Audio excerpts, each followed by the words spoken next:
Internacional de Traducció, perquè des de l'any 91 la Federació Internacional de la Traducció celebra aquest 30 de setembre com el Dia Internacional de la Traducció, però òbviament com tots aquests dies l'objectiu és promocionar, posar sobre la taula, parlar-ne, etc. Nosaltres, com que ja teníem algú que d'aquest mundillo sabia de què anava, li vam agafar el telèfon i vam dir: escolta, Anna, venim a parlar de traducció. Anna, molt bona tarda. Bona tarda. Benvinguda, gràcies per tornar a ser aquí. I ens acompanya també la Núria Artigas, que també és traductora. Núria, molt bona tarda. Hola, bona tarda. Benvinguda. Gràcies. Comencem, parlarem ara així en general, però primer de tot, si haguéssim de definir traducció, Anna, com ho definiríem? Què és la traducció? Home, a veure, estrictament és el trasllat d'un text d'una llengua a una altra. El que passa és que és una cosa que no es pot fer literalment. Tu no pots agafar un text en anglès, en l'idioma que sigui, i anar traduint paraula per paraula. Aquí és on entra en joc la interpretació d'un text. I això és el que fem nosaltres, la nostra feina, interpretar els textos. Perquè cada llengua, no, ens explicava, és una manera d'entendre el món, per tant, un traductor interpreta aquest món que està sobre la taula. Sí, sí. Bueno, interpretes la llengua, interpretes la intenció, interpretes el to, interpretes tot l'univers que hi ha darrere d'aquell text, que pot ser una novel·la, o pot ser una frase, o pot ser diferents tipus de textos, i tu has de intentar que aquell efecte que fa aquell text al parlant nadiu d'aquella llengua faci el mateix efecte a l'univers d'aquell idioma, que és el teu, d'origen, el de destinació. Quan arriba un llibre en una traductora, hi ha diferents formes d'enfocar-lo, diguéssim. Mira, vaig a fer una traducció així o una traducció aixà, o primer te'l llegeixes i llavors és dir, val, què m'ha causat a mi i ara enfoco la traducció? Home, idealment sí, has de tenir tot molt clar i fer-te aquest plantejament. O sigui, tenir una mica d'informació, si parlem de llibres, sobretot, doncs de l'autor, del context, de quin tipus de... que això llegint també ja ho notes, no? Quin tipus de llenguatge fa servir, i sobretot, per mi, és molt important la intenció, no? Llavors, un cop tens això molt clar, definir tu quina estratègia faràs servir perquè produeixi el mateix en un parlant català, per exemple, en aquest cas. Per tant, abans de fer una traducció hi ha una feina de producció, de preproducció, diguéssim. Jo he de dir que en el meu cas no, Jo no llegeixo mai el llibre abans, no ho he fet mai de la vida. Màxim em llegeixo un resum que potser me'l proporciona la mateixa editorial, o potser jo mateixa el busco a internet. Sí que miro una mica l'autor, l'autora. Si, per exemple, és d'un país que jo no conec gaire, per exemple, Austràlia, o si és una autora de Nova Zelanda, miro una mica sobre aquest país per entendre una mica què hi ha darrere, què pot haver-hi darrere, però mai de la vida l'he llegit. Jo vaig a la sorpresa, a veure què em trobo. Però sí que et prepares a nivell de context, veig. Una mica. Tu vas a la sorpresa, però el context sí que el... Una mica. Però molt poc, perquè és que a més hi ha un termini molt just. Llavors tampoc no pots dedicar moltes hores a preparar-te això. És imprescindible dominar al 100% la llengua del llibre? No, què va? Què va? Els diccionaris existeixen per alguna cosa i ningú et ve a recriminar que l'hagis fet servir. Sens dubte, tu pots anar consultant vocabulari, pots anar consultant frases fetes. És impossible saber totes les frases fetes tant de l'idioma d'origen com el de destinació. No me les sé ni en català, totes les frases fetes. Així que seria una mica exigent demanar a un traductor que se sabés tots els sinònims, totes les expressions de l'idioma d'origen. Llavors et poden arribar material de qualsevol llengua? Que et diguin, Núria, aquí tens això, o l'editorial et digui, Núria, ens tradueixes això al català? No. Vaja, no. Rotundament no. Una base sí que... Home, has de saber la llengua. O sigui, no has de ser Shakespeare en les dues llengües, diguem, però has de tenir molt coneixement de la llengua a partir de la qual tradueixes i, sobretot, que suposo que és el que volies dir tu, Anna, a la llengua a la qual tu estàs escrivint, perquè en realitat tu et converteixes, en el cas dels llibres, en un escriptor.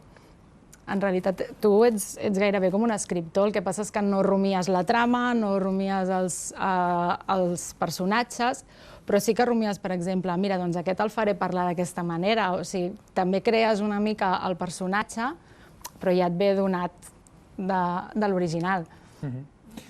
Quan vosaltres parlem de traducció, parlem de llibres només? O ara que amb el boom de les sèries, per exemple, que hi ha sèries cada 3 minuts hi ha una sèrie de 100 capítols i això s'ha de traduir d'alguna manera. Això també us arriba a la taula? A mi no, jo em dedico a la literària, però ja, sí, és a dir, a la carrera, si més no a l'Autònoma, que és on vaig estudiar jo, hi havia la traducció literària, la traducció científico-tècnica, que és per instruccions de medicaments, per exemple, que això també s'ha de fer, evidentment. Crec que em sembla que es deia la social, que era tipus per traduir material de conferències i tot això, i llavors hi havia la interpretació, que és la traducció oral.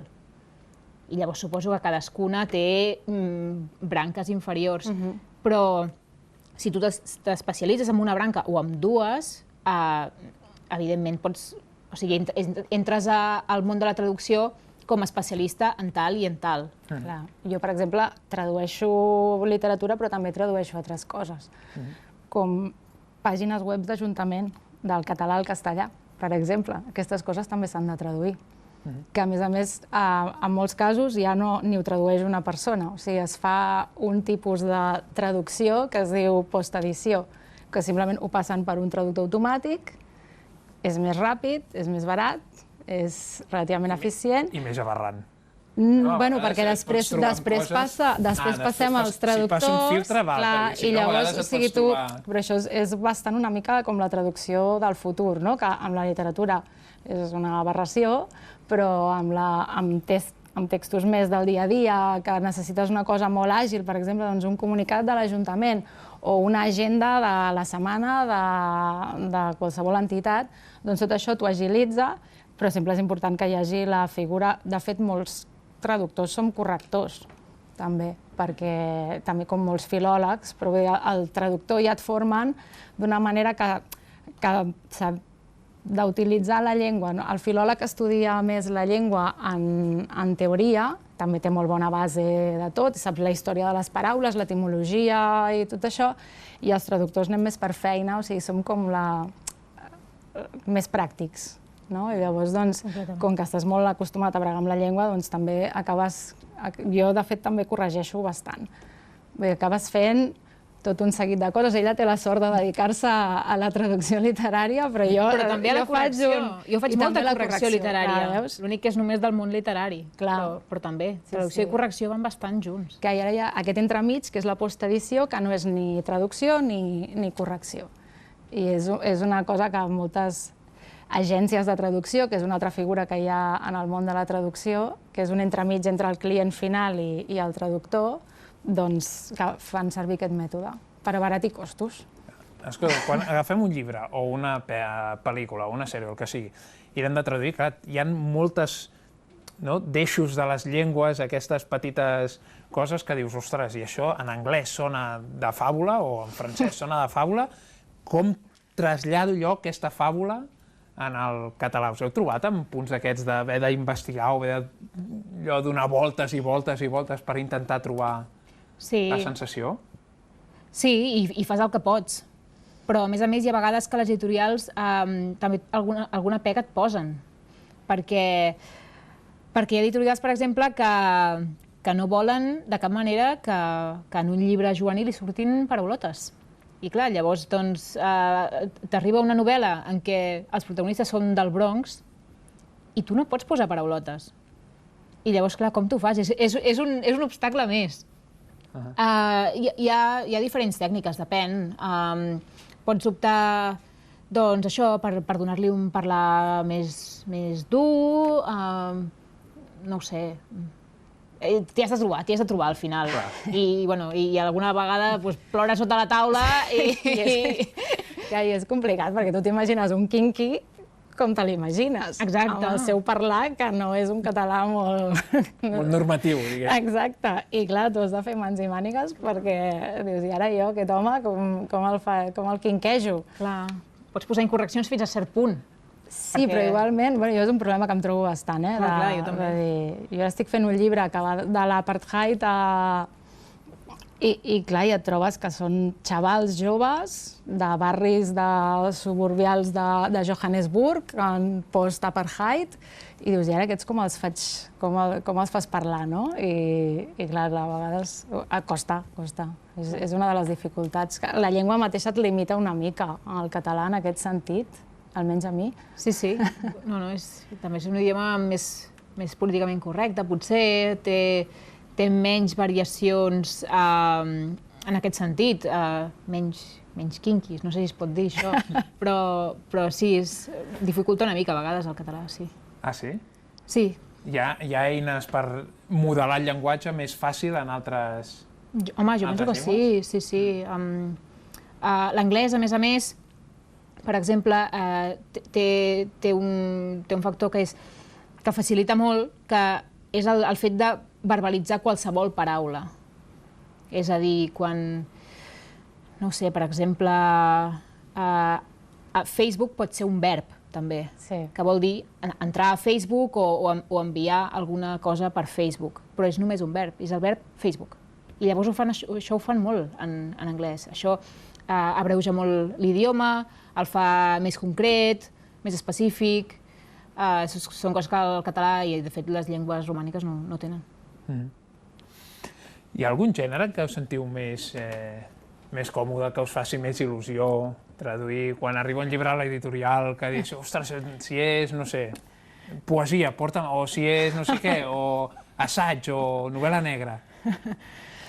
A mi m'agraden bastant els contes i les novel·les així juvenils d'edats bastant, no sé, dels 10 anys, o sigui, aquestes són molt divertides perquè les entens molt bé, o sigui, són com fàcils, no? I a més, jo tinc una filla de 8 anys, a més li puc regalar, i et sents, no sé, solen ser històries maques i et sents còmode amb aquest gènere, no sé. Home, tu tens algun que... A mi els thrillers m'agraden, les històries de detectius, així, històries emocionants, especialment les que no et veus a veure al final, perquè així és com que tens ganes, no?, de posar-te a treballar al dematí. Sí, jo crec que és el que em quedo, de fet. Escolta, quan parlem amb experts en cinema, per exemple, no? Veuen una pel·lícula, una sèrie o amb gent del teatre, al teatre, i quan acaben, ostres, aquest actor, aquesta escenografia, aquest no sé què, vosaltres quan acabeu de veure una pel·lícula, per exemple, doblada o traduïda o què, feu això de, aquesta traducció, aquí han punxat, o aquest m'agrada molt... Home, sí, no. Això existeix? És una malaltia que tenim tots, jo crec. Una deformació professional. Quan ets corrector, tu estàs parlant amb una persona i dintre el cap et van sortint, se't van encenent com una llumeta vermella cada vegada que... Sí, però això li passa, jo crec que a qualsevol corrector. I quan mires una pel·lícula amb subtítols, vas escoltant, vas comparant, estàs fent contínuament la traducció comparada i veient a veure si està ben traduït, si aquí la persona que ha fet el subtítol ha tingut enginy i ho ha pogut resoldre bé. Sí. El que comentaves abans de les sèries, que hi ha moltes sèries que les tradueixen gent que són voluntaris, vull dir, no hi ha negoci a darrere, em sembla, no? Ara jo, perquè això surti ràpid, faig els subtítols i, clar, són gent teòricament no professionals, potser n'hi ha que sí que ho són, però com a mínim no pagats.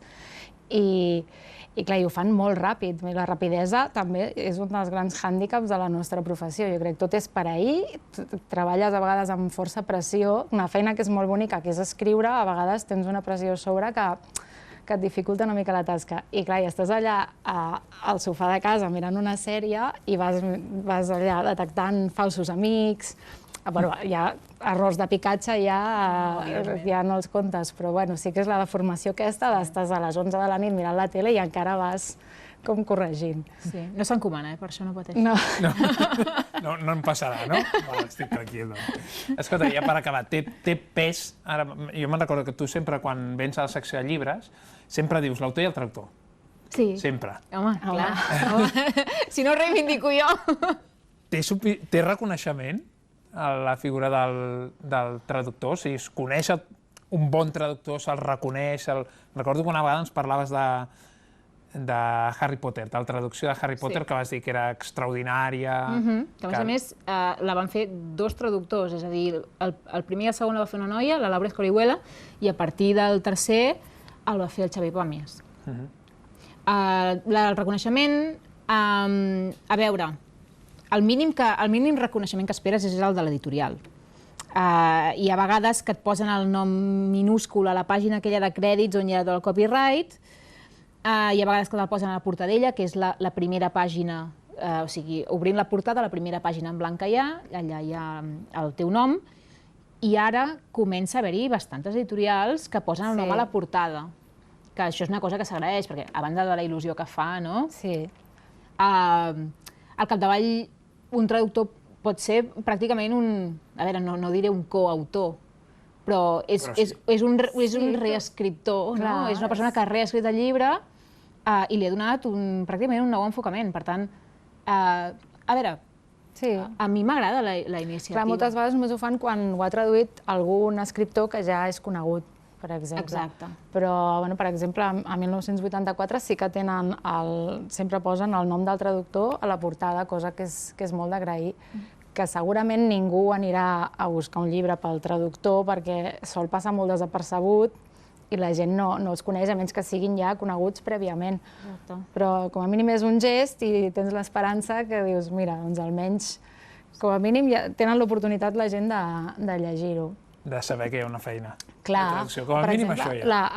La traductora a l'espanyol del Saramago era la seva dona. Mira, sí, i sí que sempre se li ha reconegut aquesta tasca i realment, jo me l'he llegit en castellà i gaudeixes.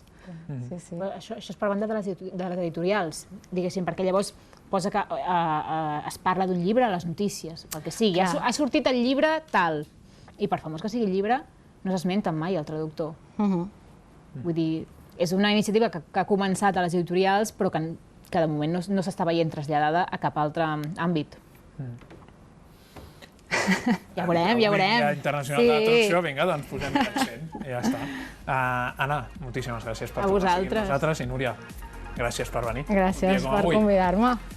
Ens acomiadem. Nosaltres marxem, tornem demà a partir de les 6, que vagi molt bé.